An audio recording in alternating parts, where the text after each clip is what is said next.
Assalamualaikum warahmatullahi wabarakatuh. Waalaikumsalam warahmatullahi wabarakatuh. Ya, alhamdulillah anak-anak.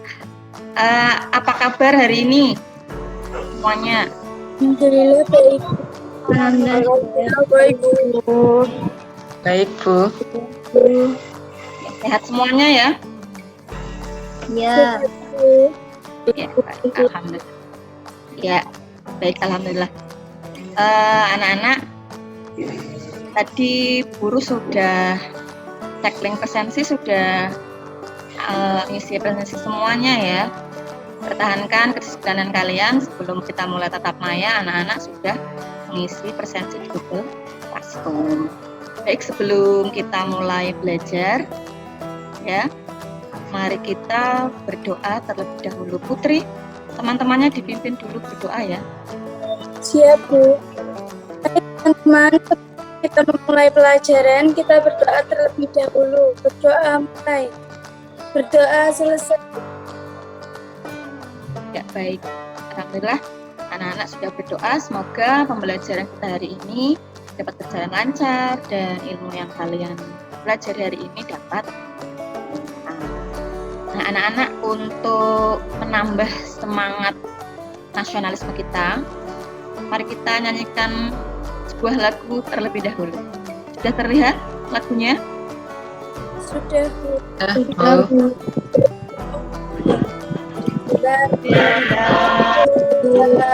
Suci kata perwira di seluruh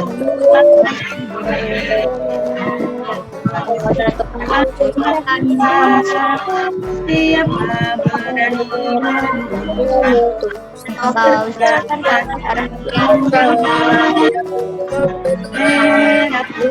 berbeda berkibarlah selama-lamanya. Terima kasih anak-anak sudah menyanyikan lagu dengan penuh semangat. Ya, jadi kemarin kita sudah belajar tentang syarat air yang bisa kita gunakan untuk kebutuhan kita sehari-hari. Nah, sekarang anak-anak perhatikan gambar yang ada di layar kalian semuanya. Sudah terlihat? Sudah. Ya, apa yang anak-anak lihat dari gambar tersebut? Air kotor. Ibu-ibu sedang mencuci baju. Ibu sedang mencuci baju. Nismara, melihat apa Nismara? Ibu sedang mencuci baju di pinggir sungai. Oh iya, mencuci baju di pinggir sungai. Fadli, tadi melihat apa Fadli? Air kotor. Airnya kotor. Nah, anak-anak, kalau dari gambar yang kalian lihat, ada ibu-ibu mencuci di sungai yang airnya kotor, kira-kira apa yang akan terjadi jika airnya kotor seperti ini digunakan untuk mencuci ya? Bajunya Tidak bersih. banyak bakteri brutal saat dipakai. Anak-anak, hari ini tujuan pembelajaran kita ada 4, bisa kalian baca pada layar ya. Kita hari ini akan mempelajari tentang pengaruh kualitas air terhadap terhadap kehidupan manusia. Kemudian kita juga nanti akan mempelajari tentang gambar cerita, pengertiannya, ciri-cirinya, dan anak-anak nanti diharapkan bisa membuat gambar cerita. Semuanya siap belajar ya? Siap. Ya. Ya. Oke, baik.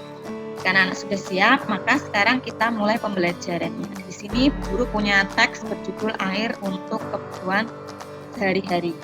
Guru minta kalian untuk membaca teks tersebut secara bergantian ya. Oke, untuk paragraf pertama ini, Mila minta Bunga untuk membacanya. Siap, Bunga? Bagaimana rasa air laut? Ya, air laut terasa asin. Jika kamu berenang di pantai dan terpeci air laut, kamu akan mengetahui bahwa air laut terasa asin.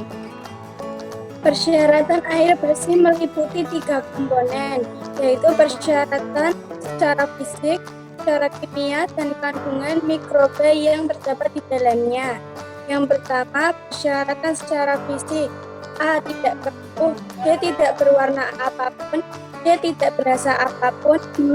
Syarat kimiawi. A. Tidak mengandung bahan kimiawi yang mengandung racun. B. Tidak mengandung zat-zat kimiawi yang berlebihan. Masyarakat memerlukan air dalam jumlah yang sangat besar. Air yang akan digunakan diambil dari sungai-sungai terdekat atau sumber-sumber air lain seperti sumur. Selanjutnya, Dendi. Ya, Bu. Sumber air lainnya didapat dari penggalian tanah. Lubang penggalian ini dinamakan sumur. Masyarakat membuat sumur sebagai sumber air untuk keperluan sehari-hari. Nah, anak-anak, dari teks yang sudah kalian baca, simaklah pertanyaan-pertanyaan berikut ini.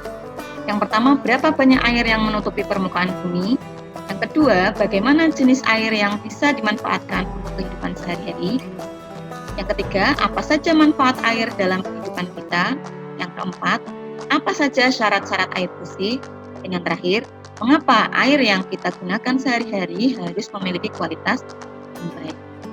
Nah, anak-anak, coba dari teks yang tadi, temukanlah jawaban dari pertanyaan-pertanyaan tadi. Ya, yang pertama tadi, berapa banyak air yang menutupi permukaan bumi? 97%. 97%. Terus bagaimana air yang bisa dimanfaatkan untuk kehidupan sehari-hari? Air yang seperti apa? Ya, 3%. 3% itu berupa air apa? Air segar, Bu. Nah, terus anak-anak, mengapa ya air yang kita gunakan itu kok harus bersih? Kira-kira kenapa? Bukan dengan gambar yang sudah kalian lihat tadi. Karena itu buat minum, masak, mandi, dan lain-lain, Bu. Nah, mengapa kok harus yang digunakan harus bersih? Kalau tidak bersih bagaimana? Nanti terjadi Nanti kesehatan tubuh terancam dan bakteri. Ya, coba Fadli, coba dijawab tadi apa? Kesehatan tubuh akan terancam. Nah, anak-anak, dari hasil analisis tadi, saya minta salah satu dari kalian ya untuk menyampaikan apa saja manfaat air dalam kehidupan kita, kemudian apa tadi pengaruhnya, pengaruh kualitas air dalam kehidupan. Putri. untuk mandi, untuk menyiram tanaman, masak, minum, mencuci. Ya, kemudian apa pengaruh kualitas air terhadap kehidupan kita? Jika airnya kotor, tubuh akan menjadi tidak sehat dan gampang terserang penyakit, Bu. Ya, baik. Anak-anak, dari jawaban Putri tadi, apakah sudah betul sesuai dengan teks yang sudah kalian baca tadi? Ya, Bu, sudah, Bu. Ya, baik anak-anak.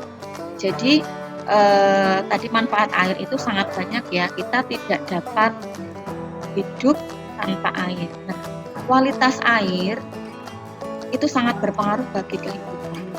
Air yang kita gunakan dalam kehidupan kita sehari-hari harus berkualitas baik. Ya, jika air yang kita gunakan kualitasnya tidak baik, maka akan terjadi hal-hal berikut ini. Yang pertama, kesehatan keluarga dan hewan peliharaan akan terganggu, pakaian dan peralatan makan tentunya akan kotor ya, karena tidak bisa membersihkan dengan baik. Yang terakhir, tanaman juga akan layu dan mati. Berikutnya, anak-anak, saksikan video pembelajaran berikut. Air sangat diperlukan oleh semua makhluk hidup, termasuk binatang. Perhatikan penggalan cerita bergambar ini. Tiba-tiba datanglah ketam-ketam. Ketam-ketam itu memohon pertolongan. Tolong kami, Kek. Air di sini tinggal sedikit. Kami sukar bernapas. Carikan kami tempat yang banyak airnya. Sabarlah, aku akan menolong kalian. Gambar tersebut merupakan cuplikan dari buku cerita bergambar yang berjudul Kakek Bangau yang Baik Hati. Buku tersebut menceritakan sebuah sawah yang kekeringan. Ketam dan katak yang biasa hidup di situ menjadi sangat tersiksa. Mereka meminta pertolongan kepada Kakek Bangau. Gambar cerita adalah suatu cerita dalam bentuk lukisan atau gambar atau teknik seni rupa lainnya yang lebih mengutamakan hubungan subjek dengan tulisan yang dimaksud dibandingkan dengan bentuknya. Nah, kalian bisa melihat contoh cerita bergambar berikut ini. Karya gambar dan cerita banyak kita temui pada buku cerita, terutama buku cerita bergambar atau yang biasa kita sebut dengan komik. Kamu pasti sudah pernah membaca komik kan? Mari kita perhatikan gambar berikut. Dari gambar cerita yang sudah kamu baca tadi, terdapat beberapa bagian yang perlu kamu. Bagian yang pertama disebut dengan narasi. Narasi adalah kalimat yang berisi keterangan tentang latar tempat, waktu, dan situasi. Yang kedua ada ilustrasi. Ilustrasi adalah gambar yang digunakan untuk perjelas cerita. Yang ketiga ada parit. Parit merupakan ruang di antara panel. Yang keempat ada panel. Panel merupakan kotak yang berisi ilustrasi dan teks yang tersusun menjadi sebuah cerita.